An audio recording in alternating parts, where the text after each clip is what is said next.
कराची में गुज़िश्ता रात Jinnah international airport पर सिग्नल के करीब ऑयल टैंकर में धमाका हुआ। 3 अफराद जाँ बहक और 17 जख्मी हो गए।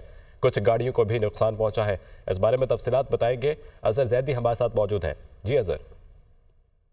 जी बिल्कुल, मैं उस मकाम पे मौजूद हूँ जहाँ गुज़िश्ता रात जो है एयरपोर्ट के करीब ऑयल टैंकर धमाका हुआ था, जिसके अंदर जो है ऑयल टैंकर धमाके के बाद जो है मुतअद्दिद गाड़ियों में आग लग गई थी। और मैं अपने कैमरामैन दानिश से कहूँ कि वो आपको दिखा सकें कि मेरे सीधे हाथ की जानिब जो है वो जगह मौजूद है जहाँ पर जो है ये ऑयल टैंकर धमाका हुआ था, जिसके बाद जो है मुतअद्दिद गाड़ियों में आग लग गई थी। और इस धमाके के नतीजे में जो है 3 अफराद जाँ बहक जबकि 17 अफराद जो है ज़ख्मी हुए थे, जिन्हें मुख्तलिफ़ अस्पतालों में जो है वो मुंतकिल किया गया था, जहाँ उनको तिब्बी इमदाद फराहम की जा रही है।